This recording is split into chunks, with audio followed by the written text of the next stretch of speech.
Welcome to This Just In with This Just In as your host, Justin Core.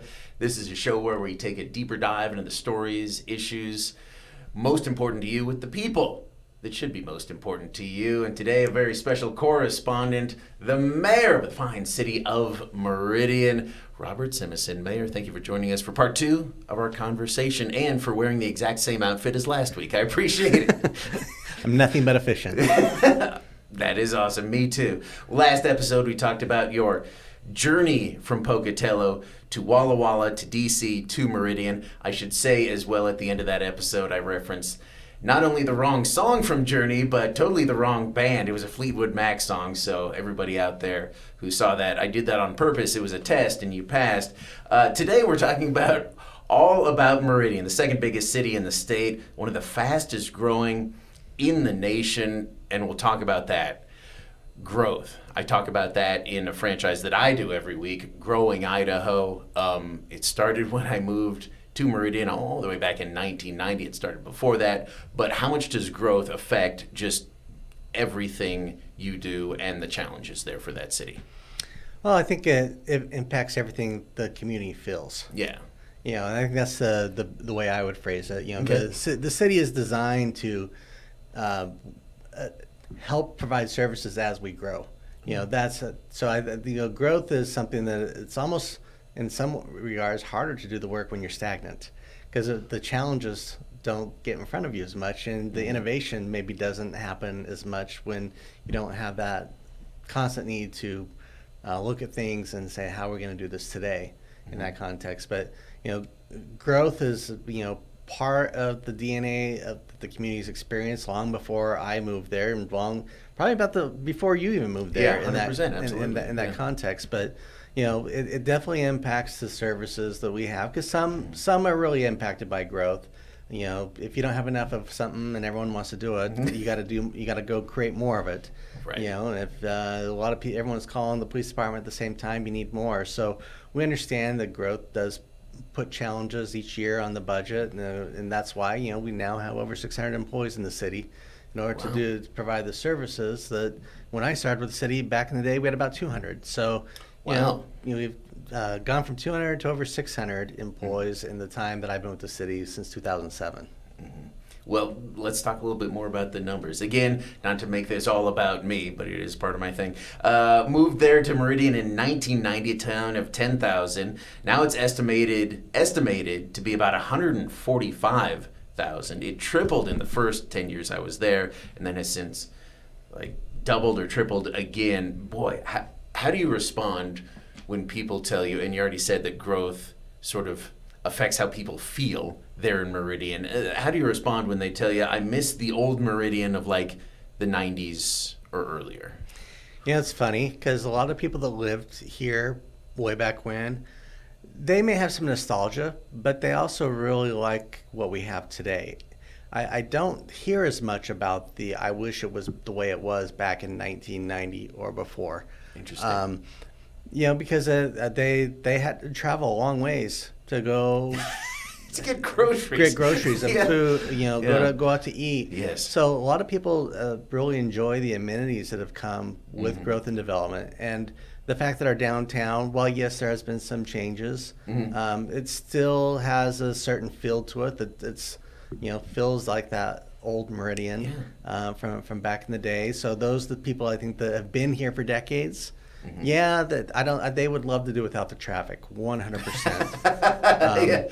But, you know, I don't have a lot of people that really complain about the Meridian of today. Yeah. But that is a fantastic point. We'll talk more about the growing economy of Meridian and everything you've done there. Because, I still remember driving through town when we first moved there in 1990, and there were a total of 2 places to eat, the Copper Kettle and the Hungry Onion Burger. And now, I mean, boy, again, that downtown has so many incredible options, even outside of that in the suburbs. So if you don't meet a lot of people who are like, man, I miss the Meridian of 1990, do some people say, man, I didn't want Meridian to change from when I moved here all the way back in 2021, where it's like, man, you just got here. You know, there is. Yeah. But you see a lot of that, I think, when people, they move to an area, they think that this is what it's going to be, and then a new development application comes in for the property that maybe is behind their home or near their home, and it's going to impact them. And I think that's what people, the frustration is because we have been rapidly growing and changing, that some people, that's not what they thought that they were going to see or not what they were going to get. And even our downtown that we just talked about, we've seen a lot more investment in downtown for restaurants and breweries, and it does change the feeling in downtown. And people that maybe came here 5 years ago and did their own investment and say, I thought I was getting something a little bit different. Well, everyone's different, does have an evolution along the way. But it is a constant evolving conversation. And I know that there's people that moved here back about the time I did, because I think that you can go find the demographic data that says, there's a fair amount of people that came at one point in time and then they moved on, because it was changing at a rate that maybe they didn't think they wanted in that context. But I think a lot of people that have moved here in the last half dozen years, other than those individual development applications, I haven't heard a lot from them about, time to put the brakes on. But everyone wants smart growth development that is the least impactful to the community. Yeah, well, change is hard, and certainly managing that, I'm sure a big part of what you do. And Mayor, you just gave your State of the City address. We're going to go into some of the details of that next right here on this Just In. We continue to lead with our best practices. We save before we spend. We have no debt. And we use hookup and impact fees as a way to ensure that growth is helping pay for growth. Mayor, you just delivered your State of the City address as this airs last week. We'll get down into some of the details of that. Just saw a little bit of that. Talked about how transportation is this community's top concern. We talked about that a little bit when we were talking about growth at the top of the show. If you have ever driven on Eagle Road, you know why. While you don't necessarily technically control the roads in your city, it's up to ACHD and ITD actually as well to manage that. How do you manage that for the people of Meridian? The best way we can do is use our influence to try to affect different outcomes. And sometimes that means we need another road built that will get us from point A to point B easier, or in some cases it's modifying the roads that are there to help address the issues that we see. And it's, ITD has a different expectation, and they are about how quickly do we move cars from point A to point B safely. Right. We're about how do you get through the community safely, not necessarily how quickly in that context. Right. And so you have to have conversations, and you have to have working relationships and collaborate. And sometimes that leads to conflict. But even through conflict, I think you can find compromise and a nice place. So that's what we stay focused on, is let's do what we can do. Let's influence where we can. Let's push back when we have to. And try to get the roads that our community expects. Because it first and foremost has to start with, the impact on our residents and our businesses, say there, and then it can go out to the people that are going from one part of the valley to the other part of the valley, and the impacts on them. We talked a little bit about it there. You are the mayor of Meridian. You run that city, but at the same time, you do have to work with people around you, even other mayors sometimes. How do you think that people would be surprised learning how much collaboration there is in your job working with county agencies or state agencies, things like that? Yeah, I think most people don't really even understand government. Who does what, how, where, and why. As a former political reporter, I think you're right. Yeah, 100%. They just want the stuff done. They want it taken care of. They don't care whose job it is. Just make it happen. And I think that's to your point. You spend a lot of time working with everybody. As I talked about in my State of the City, we don't do the libraries, but we want to make sure the libraries are successful. So how are we able to help them along the way? Nampa Meridian Irrigation District delivers the irrigation water that most people use to water their lawns. Not our responsibility, but people will care if the water doesn't get delivered. So what's our relationship with them? And whether that's for water delivery or to use their easements to try to create pathways, you have to work together to collaborate. Otherwise, maybe they close down their roads and don't allow our pathways to exist. And then how we're going to get our people around and have that community feel. Yeah. You talk about some of the major road projects that are on their way in your state of the city, some exciting stuff on, we'll start with Linder Road, an overpass coming there. Talk to me about that. Well, I think if you look back, so when I first came to the city in 07, one of the very first things that happened was that the Locust Grove overpass opened, and that dramatically altered the connectivity in Meridian. It alleviated certain parts of the community, but provided that connection. So Linder's been on the city's to-do list for decades. Wow. And they just really had to find a way to help put that one forward. And it will have a dramatic impact, because right now we have a lot of people saying, look how backed up 10 Mile. Listen, there's a couple of reasons why 10 Mile is really a challenge today, but also even Meridian Road. And if we can get the vehicles off of those that don't need to be on them, that just want to go across the way to Walmart, they don't need to access the interstate, those are the little wins that are going to make a huge impact for them and our emergency service providers. The more connection points they have, the better and easier it is for us to get resources where they're needed at any given point in time. Yeah. Well, and another connection between like North and South Meridian, where you kind of have the interstate bisecting it. It's like the more we can get people between all that across the city. Also projects coming to Eagle Road, Meridian, Highway 16. Talk to me about those. Yeah, again, Highway 16 will it's going to not have a lot of impact on Eagle Road, but it will change how people move around the valley. Yeah. And it will get the people off of 10 Mile, because 10 Mile is de facto Highway 16 right now for anyone coming out on Chinden that wants to continue going south. We're going to get those people off that corridor and free that up with that road. Eagle Road is about safety. There's been accidents. We spend a lot of resources as a city in taking care of accidents on Eagle Road. Since they put in the median barriers, we don't have as many accidents that are left-hand turn related. Nice. Because you don't have as many conflict points. And those are pretty dangerous from what I've heard. Exactly. The severity of the accidents goes down greatly when you eliminate left-hand turn movements. It also goes down when you reduce the speed limit. And the severity equals more time, energy, and resources, and impacts on the families, on our hospital network, on our emergency service providers. So all these aspects are really about, safety for those involved, but also reduce an area where we know has a great impact on everybody and impacts our businesses. You clog up the roads, people can't get to the businesses. They're going to miss their movie start time. Yeah. So we're hopeful that these, while they're different, they're all on state facilities, that they'll have their purpose and, provide a better experience for everybody in the long term.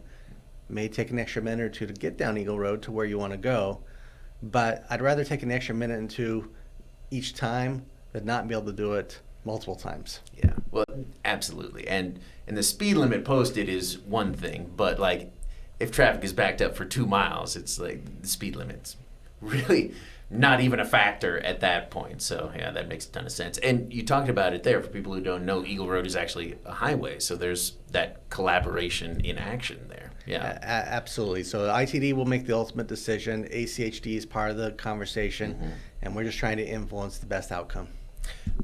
You want to invest in public safety. We already talked about public safety, but you're going to need an approved levy to do that. Going to be on the ballot in November. What would that do?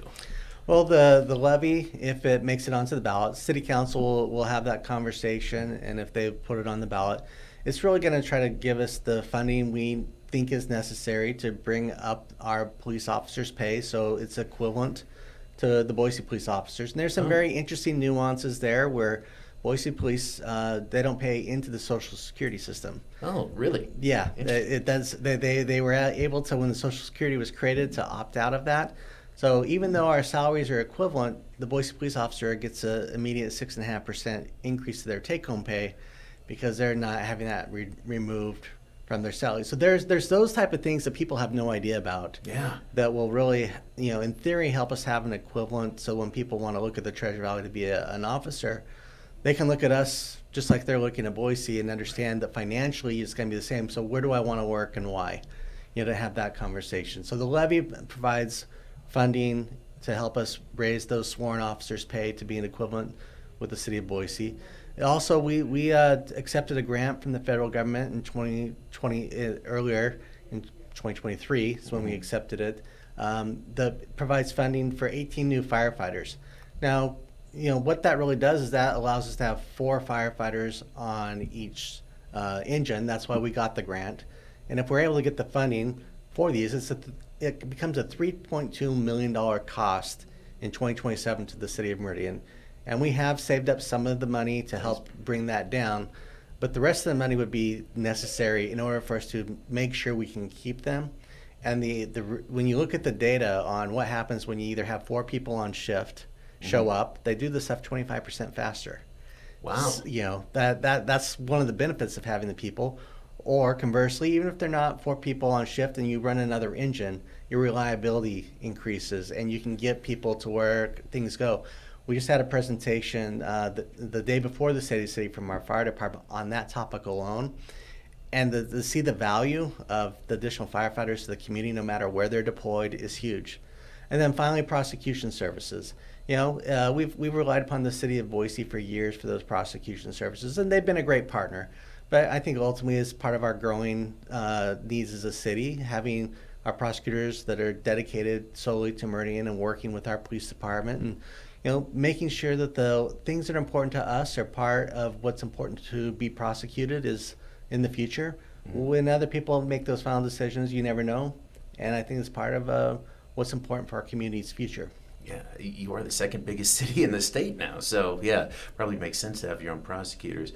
We've, again, talked about a little bit when I was growing up here, Meridian, really sort of a bedroom community. As you said, and it was true, we had to drive pretty much 10 miles, maybe more, to get anywhere, to restaurant, see a movie, etc. Since then, though, not to age myself, a lot of businesses, a lot of jobs added, not just through those decades, but also last year. Talk to me about just sort of the growth of Meridian's economy. Yeah, well, we continue to see the commercial growth occurring in our community of all sorts, from the businesses to the jobs. But we've always been focused on Mayor Tammy, going back to talking about the legacy. She was always focused on family wage jobs. The more people we could get to work in Meridian and live in Meridian, the less people they're driving on the roads, which is one of the biggest issues. Also allows them to spend more time with their families because they don't have to go as far at the end of the day. So the more of those family wage jobs that can be in Meridian have been great. So that's really been our focus. Mm-hmm. But we've seen a lot of access to whether it's healthcare needs, whether it's retail, whether it's just the general commercial. Mm-hmm. Having those do provide a variety of jobs and services to our community, and when they get deployed, it changes the dynamics of the community because you don't have to go where you want to go, and you can live where you want to live, closer to where they are. I live in South Meridian. Since I've been there, we've now we've had a YMCA open. We've had some healthcare extended. We got an Albertsons right there. Basically in my subdivision. We now have a couple of restaurants that are there. That changes everything dramatically compared to everyone hopping in their car, driving down Eagle Road, trying to cross to get to the village, mm-hmm. which has great places to eat as well, but it allows more opportunities and frees up the commute throughout the city for those services. Yeah, absolutely. Great point there about different types of jobs as well, family wage jobs. In the state of the city, and talked about a little bit right there in that answer, said you wanted to make Meridian the medical epicenter of Idaho. How are you going to do that? Well, I think that, again, that's working with our partners because it's it's not like we're going to go do it ourselves, but you look at what we already have. You don't have a doctorate and MD, medical? Okay, yeah. But you look at what we already have in Meridian. So let's start with St. Luke's. St. Luke's has had a presence in Meridian on Eagle Road for a long time. And mm-hmm. if you look at the size of the property they have the ability to really create whatever they want to create long term from a medical place. It's currently the busiest emergency room in the state. It's at the crossroads in the center of the Treasure Valley. So I think the future of that property can be pretty phenomenal. 1 mile over, you have the state's only medical school in ICOM.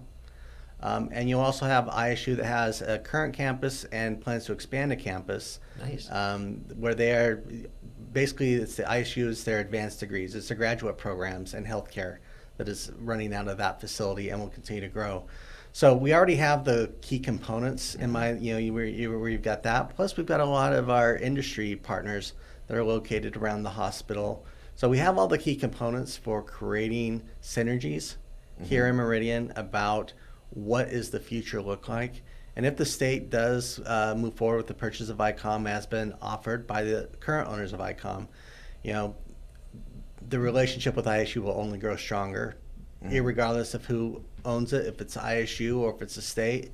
And the collaboration that's going to happen on the current 23 acres that will likely hopefully expand to more as we relocate the post track out of there over time, that needs to happen. It's really going to create that opportunity for healthcare growth in education, research, in a way that's not happening anywhere else around the state of Idaho. Mayor, thank you so much. So we're going to wrap up our two-part conversation with the mayor of Meridian. Next, after this, he's got some hometown trivia for me. Watch me embarrass myself next on This Just In. Welcome back to This Just In. So it's sort of a tradition on this show that we do hometown trivia. If you didn't see, Brenda Rodriguez did perfect for Rupert, Idaho. Morgan did okay for Eagle. And now I'm going to do my hometown trivia. And who better to ask me Meridian trivia than the man who knows more about Meridian than probably anyone else, the mayor, Robert Simison. Mayor, am I ready? No. But are you ready to ask me hometown trivia? I am ready, and I'm going to even help you out a little bit. Thank you. I'm going to need it. These will go in chronological order Okay. for your consideration. So for your consideration. Okay. Yeah. I'm ready. So we'll start with the easy one. I think this was right out of the gate. You got this one. But what year was Meridian, Idaho officially incorporated as a city? As a city. As a city. Okay. Because on the flag it says 03, but that was incorporated as a village, I believe. So I'm going to say 1909? 1903. Oh, okay. So Meridian was a village before that. It was called Hunter before it was called Meridian when it was a village. But 1903 was the year that we were incorporated as a city. Okay.